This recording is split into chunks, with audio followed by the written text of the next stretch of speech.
ஒரு தேவ பிள்ளை, ஆண்டவரை நேசிக்கிற ஒரு பிள்ளை துக்கத்தில், கஷ்டத்தில், சில தோல்விகளிலே, சில அவமானங்களிலே, வியாதிகளிலே அவங்க போகிறாங்கன்னா அடுத்து அவங்களுக்கு நேரிட போவது சந்தோஷம். ஆமென். இது நிச்சயம் நடக்கும்.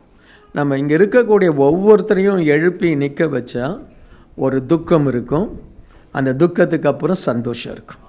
அல்லேலூயா. ஒரு வேதனை இருக்கும், அந்த வேதனைக்கு அப்புறம் ஏராளமான சந்தோஷம் இருக்கும்.